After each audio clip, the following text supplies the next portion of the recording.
Hi అండి. మా వ్యూవర్స్లోని పద్మ గారు నాకు ఆమె ఉప్పిండి తయారు చేయమని అడిగారు. ఉప్పిండి తయారు చేశాను. ఆవిడకి నేనే ధన్యవాదాలు చెప్పుకోవచ్చండి. చాలా రోజులు అయిపోయింది ఉప్పిండి చేసి. దాని టేస్ట్ అయితే చాలా చాలా బాగుందండి. దీనికోసం కావాల్సిన పదార్థాలు ఒక చిన్న సైజు ఉల్లిపాయలు ఉంటాయి కదండి, అవి ఒక 12 తీసుకోవాలి. కొంచెం కరివేపాకు, 4 ఎండుమిరపకాయలు, ఒక ఫుల్ ఎల్లుల్లిపాయ తొక్క వలుచుకొని, ఒక స్పూన్ అల్లం ముక్కలు, కొంచెం ఒక చిన్న కప్పుతోని పెసరపప్పు, ఒక పావు కేజీ బియ్యం ఉంటాయండి, కడిగేసి ఆరబెట్టుకుని బియ్యం అండి అవి. నెక్స్ట్ మనం పప్పుకి సరిపడగా ఒక గ్లాస్ తీసుకున్నాను కనుక 3 గ్లాసులు హాట్ వాటర్ మరిగించుకుందామండి. ఒక 2 మీడియం సైజ్ టమాటాలు కూడా కట్ చేసి పక్కన పెట్టుకుందాం. దేంట్లోనైతే చేయాలో ఆ గిన్నెలోకి కొంచెం తిక్కుగా ఉండే బౌల్ తీసుకుంటే దాంట్లోకి 2 స్పూన్లు ఆయిల్ వేసి, డజను చిన్న చిన్న ఉల్లిపాయలండి, ఈ చిన్న ఉల్లిపాయలన్నీ కూడా బాగా వేయించుకోవాలండి. మీడియంలో పెట్టుకొని బాగా వేగితే బాగా చూస్తే బ్రౌన్ కలర్లోకి వస్తాయండి తొక్క, అంటే బాగా వేగిపోయేటమాట. అప్పుడు ఒకవేళ చిన్న ఉల్లిపాయలు లేకపోతే పెద్ద ఉల్లిపాయలు పర్వాలేదు, ముక్కలు కట్ చేసుకొని వేసుకొని వేయించుకోండి. ఒక పెద్ద ఉల్లిపాయ 4 ముక్కలుగా కట్ చేసి వేసుకొని వేయించుకొని పక్కన ఉంచుకోవచ్చు.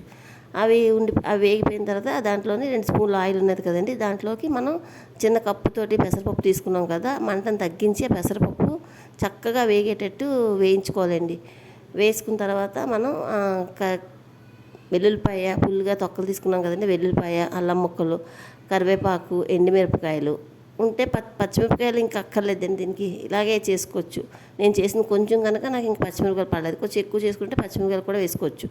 ఆ తాలింపు అంతా వేగిపోయిన తర్వాత కడిగి ఆరబెట్టుకున్న గ్లాస్ బియ్యం కూడా వేసి ఒక 2 నిమిషాలు వేయించుకోవాలండి బాగాన.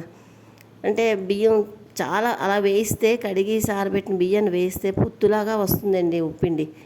ఇలా వేయించుకున్న తర్వాత మన రుచికి ఇంకా అల్లం వెల్లుల్లి పేస్ట్ కూడా ఎక్కడ వేయండి. రుచికి సరిపడా ఉప్పు, పసుపు, కారాలు వేసుకోవడం.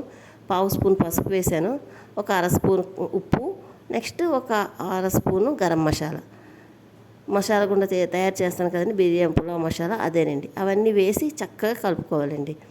మా బియ్యానికి మసాలాలు, ఉప్పు, పసుపు పట్టేటట్టుగా కలుపుకోవాలి. ఇలా తయారు చేసుకోండి. ఇంకా అప్పుడు ప్రతి సాటర్డే తయారు చేసుకునే వాళ్ళం. చాలా రోజులు అయిపోయింది, మర్చిపోయాను. నేను ఈ మధ్యకాలంలో చేయలేదు.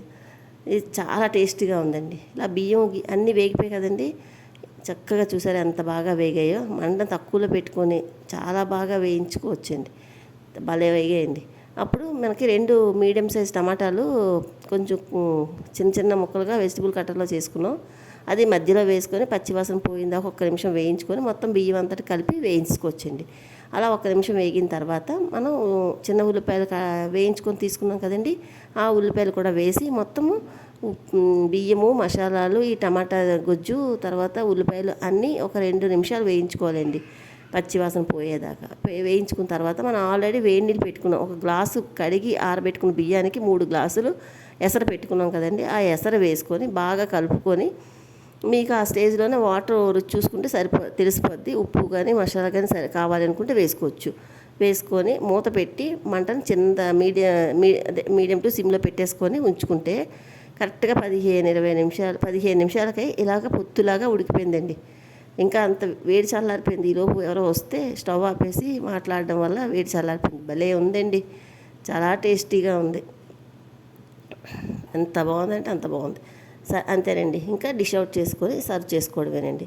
వేడిగా ఉప్పిండి రెడీ అయిపోయిందండి. ఇంకొకసారి నూకతో కూడా తయారు చేసుకోవచ్చు, అది కూడా చూపిస్తాను. నా వీడియో మీకు ఎలా అనిపించిందండి?